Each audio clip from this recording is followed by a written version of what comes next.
21世纪的第一个年头，成都市郊区的一个建筑工地上，挖正在繁忙，铲子一次次地掘开沉睡的泥土。忽然，有人发现土里面出现白色的东西。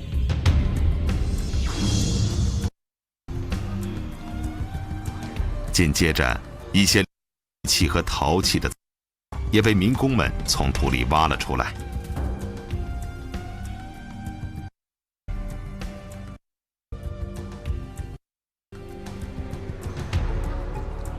那是什么？是什么人把他们遗失在这里？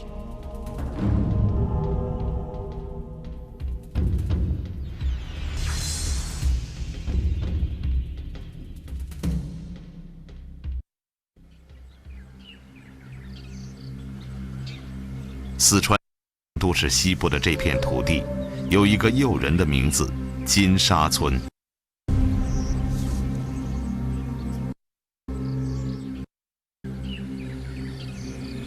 世世代代在这里耕作的农民，从来没想过这片地方为什么会有这样一个让人遐想的名字。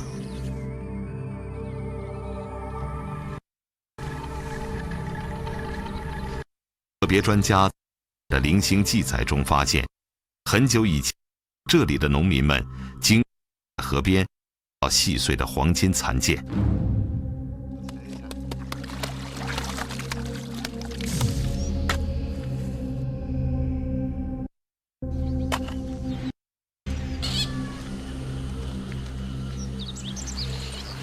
据说金沙村也就因此得名。目前可以证实的是，至少在1000多年前的5代时期，金沙这个地名就已经至今一直没有改变。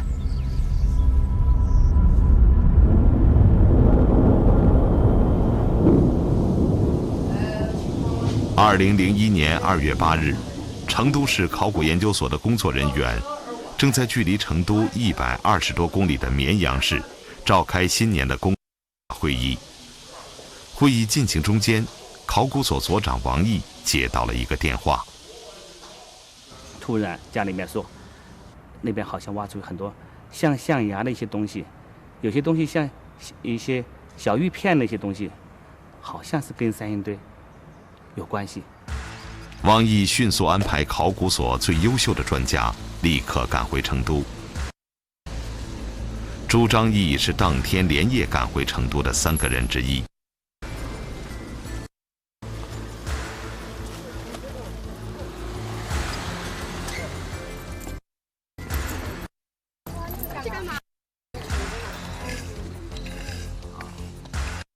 之后就发现了，当时有2条沟，那2条沟实际上一条都是埋那个雨水的，啊，那一看，那就发现了非常多的那个玉器和到处都是象。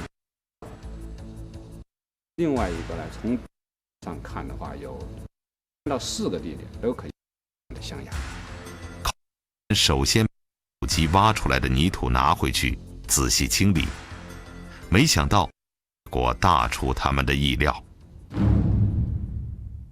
机器挖起来的那个泥土里面，大量的玉器，大量的一些重要的文物，是我们过去是不可以想象的。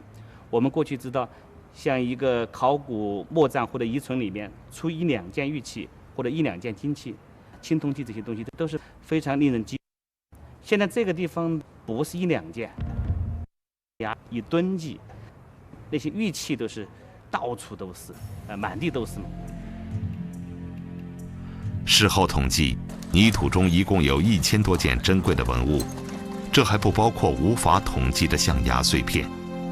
仅仅这一点就足以说明，这里的发现有重要的考古学价值。那么这一种发现，是对考古人员来讲是特别振奋。在2001年刚好到来之际，那当然是中国近1世纪第一个考古发现。我们觉得这么一个伟大的考古发现出在我们手里面，那个时候确实心里面非常激动，激动不已。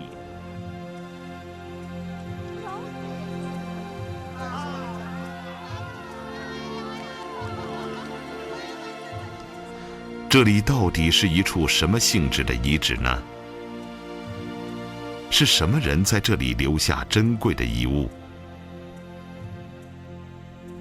当金沙遗址刚刚发掘时，成都市考古所的研究人员就联想到，早在20世纪90年代，他们曾在金沙附近一个叫黄中村的地方发现过一些大型房屋的基址，以及很多的古墓葬。当时人们对这些古遗址感到困惑，也迟迟没有定论。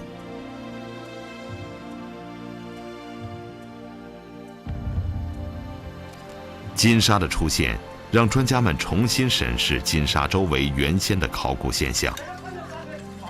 2001年上半年，成都考古队对金沙遗址周围地区进行了抢救性发掘，考古勘探面积达4平方公里。发掘面积超过10万平方米，结果探明金沙遗址蕴含着更多的内涵。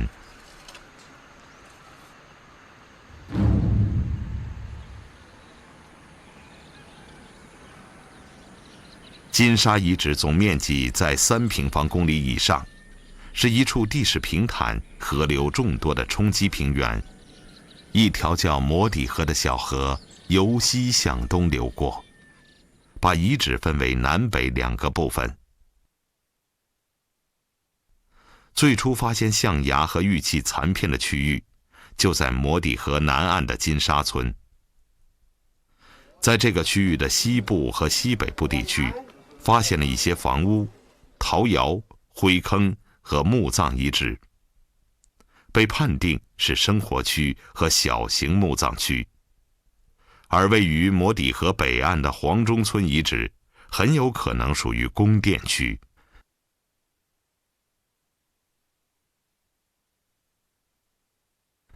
显而易见，金沙遗址曾是一处古代人群聚居的地方，有着严密的布局和精心的设计。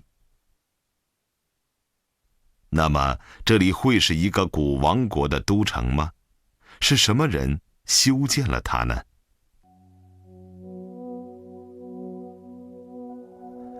由于其他区域出土的文物有限，人们都把期望放在了金沙村的中心区域。既然挖土机掘出的浮土中都堆满宝藏，那么地面下一定还会有更大的收获。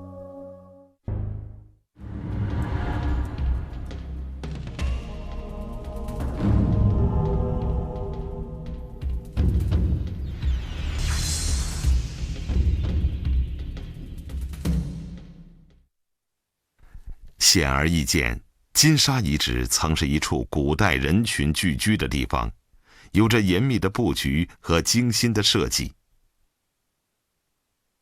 那么，这里会是一个古王国的都城吗？是什么人修建了它呢？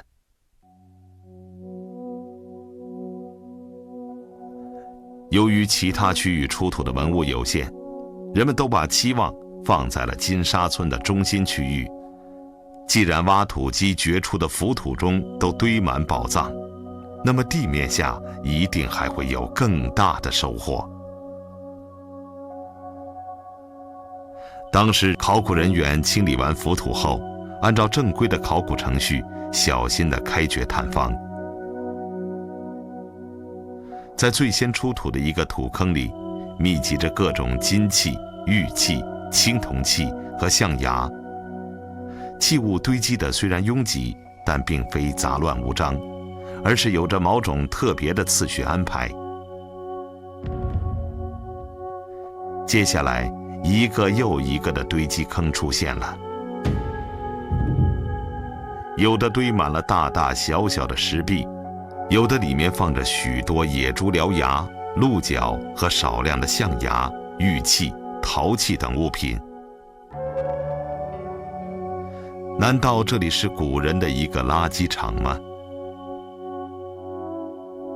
但是除了动物獠牙和角之外，并没有发现动物其他部位的骨头，说明这些骨头并不是生活废弃物，而是有着特殊用途的用品。有些东西好像是一个待加工的原料或者半成品，好比象牙，而是有的被锯成一节一节的，那么这是一个待加工的一个东西。还有很多东西，好比猪的牙齿、鹿的角，都被分门别类的放在一起，这好像是一个库房，好像是个原料库房。那在金沙遗址的这个玉器里，我们还发现了一种成型对开的一种工艺。这种工艺技术就是说两件玉器一块儿做，那么这种做好了以后再来一分为二这种破开，那么这个就是一个这个实物的标本。我们可以看到它中间还没有把它切断。那么这些玉器呢，成为我们了解古人加工玉器方法的一个最好的一个材料。像这些现象，给我们感到这个地方好像是一个贵重物品的加工的一个场所，很像是一个统治阶级的手工业作坊。不同意的人则指出，如果是手工业加工作坊区，为什么没有发现加工工具呢？有专家认为，这里应该是一个专门的祭祀区域。我们说它是祭祀的话，主要基于几个方面的原因。一个是野猪的牙的话，经过鉴定都是野猪的下边2颗牙齿，也就是说它有选择性的。那么另外一个呢，就是说玉器象牙类当时来讲非常珍贵的东西，那么它也放在这儿来了，因为这类东西它应该不会乱扔的。不久之后的一个发现，为祭祀坑的说法提供了新的证据。就在金沙遗址的中心区域，考古队发掘出了19具龟甲。它们并不是普通的动物骨头，每块龟甲上都有烫烧后戳成的小孔，和殷墟甲骨十分相似。虽然在补甲的背面没有发现文字，但已经足以说明它们是用来占卜的龟补甲。在遥远的古代，巫师们占卜时常常会用烧红的金属棒在龟壳上烫烧，然后根据烫烧后的小孔边缘的裂痕来确认凶吉，预测未来。而龟壳的大小往往代表了统治者的权势。金沙发现的这片长达59厘米的龟甲，被认为是有史以来发现的最大的龟补甲。这不仅表明当时祭祀者有着极高的地位，很有可能是国王，而且有力地说明遗址中心区是一个庞大的祭祀区。挖掘过程中还发现了一个现象，金沙遗址的器物堆积厚达3米左右，而且是一层层分开，有非常明显的层次感。这又是为什么呢？人们猜测，在漫长的岁月里，这群神秘的人群经常举行独特的祭祀仪式，每次祭祀都要献出一批他们心中的圣物。祭祀后，在物品上盖上一层土，下一次祭祀时继续在上面举行仪式。就这样形成了厚厚的多层的遗物，给几千年后的人们带来无穷的感叹。对祭祀坑的用途仍旧存在一些争论，但无论如何，这些土坑是金沙遗址最重要的财富库房。从中我们不仅可以见识到古人的手艺和智慧，还可以了解到很多远古时代的状况。根据出土陶器的器型，考古学家初步判定金沙遗址的年代大约是商代晚期到西周早期，也就是距今大约3000多年前。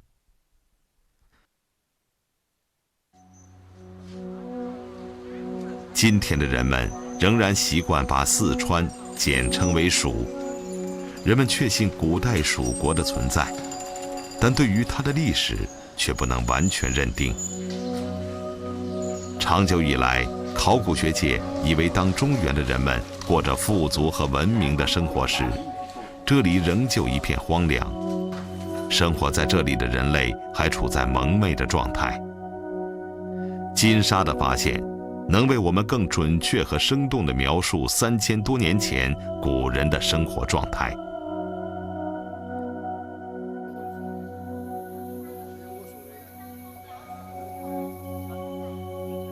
金沙出土的象牙数量惊人，这样奢侈的使用象牙，在古代中国是绝无仅有的。由于常年埋藏在泥土之下，象牙遇见空气后迅速脱水，极易出现风化。为了防止搬动时损坏几千年前的象牙，金沙的考古工作者摸索出一套独特的方法。他们在搬动象牙之前，先用石膏加固，然后除去石膏，进行仔细的清洗。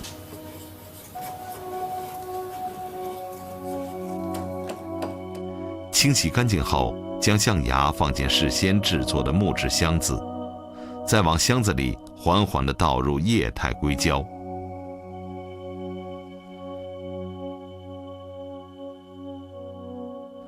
金沙出土的这些象牙尺寸都很大，明显大于中国境内乃至亚洲境内现存象牙的尺寸。那么，这些大象从哪里来的？是本地生长的，还是从远方运来的？雍容罕见的金器、造型各异的铜器、色泽优雅的玉器，以及成吨华贵的象牙，将我们带回远古的文明古国。华夏传奇，精彩继续。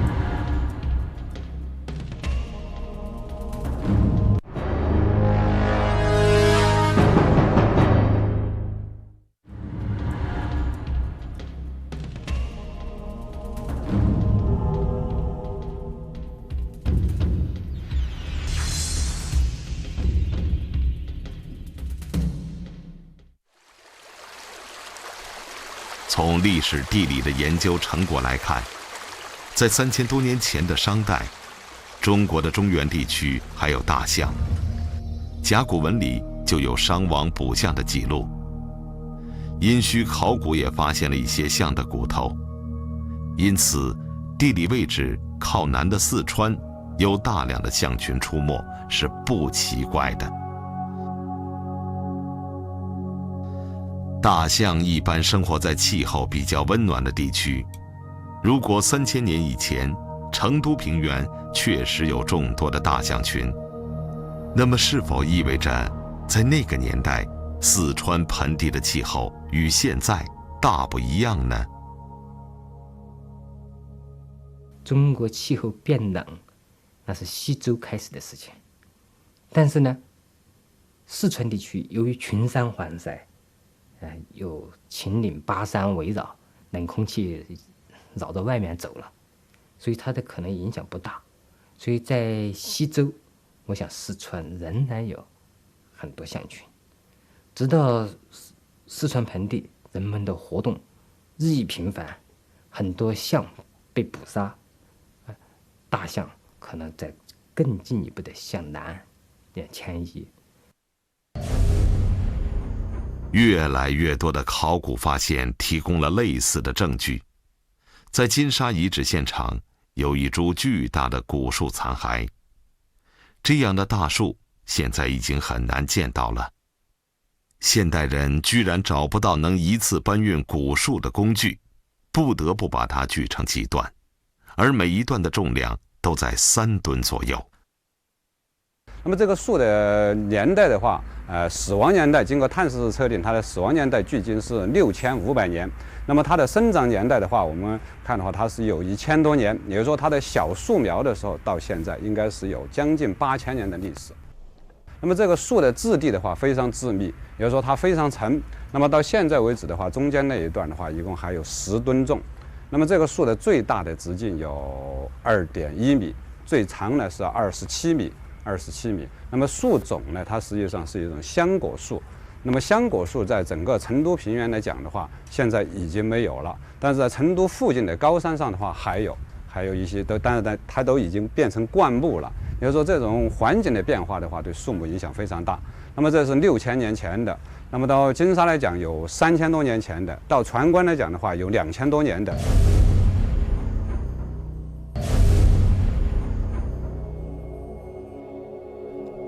2000年，在成都市区的一个建筑工地上，人们发现了一个古代墓葬遗址，年代距今约2500年左右，略晚于金沙。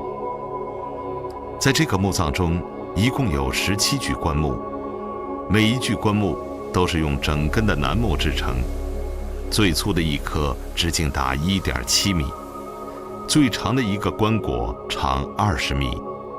可以想象，当时的楠树有多么高大。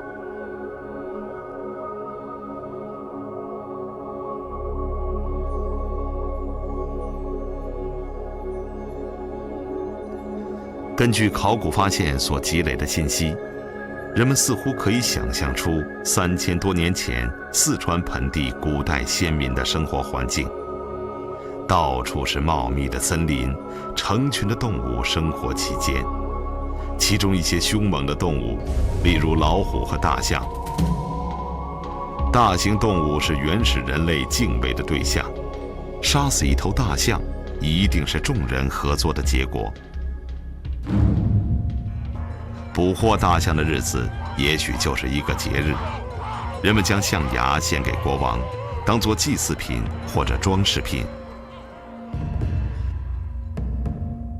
在这件出自金沙遗址的玉器上，刻着2个小人，他们手里面抱着的就是象牙。不过，打猎已经不是这个原始民族主要的生存方式了。考古发现表明，金沙先民懂得如何生产粮食，他们处于先进的农耕文明状态。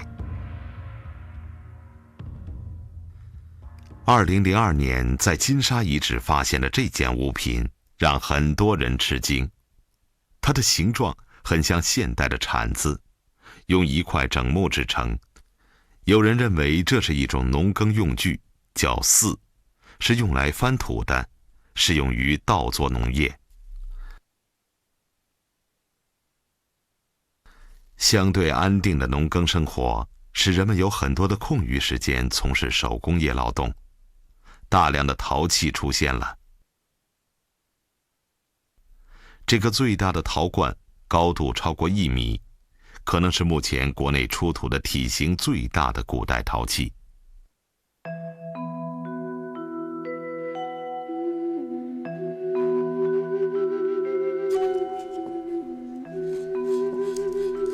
而在这些陶器中，很大一部分可以判定为酒具或酒器。酿酒活动的前提是有多余的粮食，因此专家认为，3000多年前的金沙人应该生活在一种食物充足的状态下。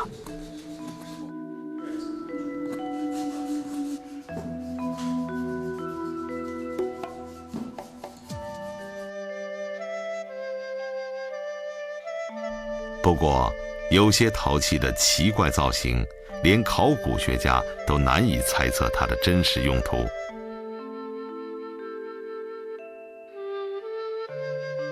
这种尖底陶器头重脚轻，不可能安稳地放在某个地方。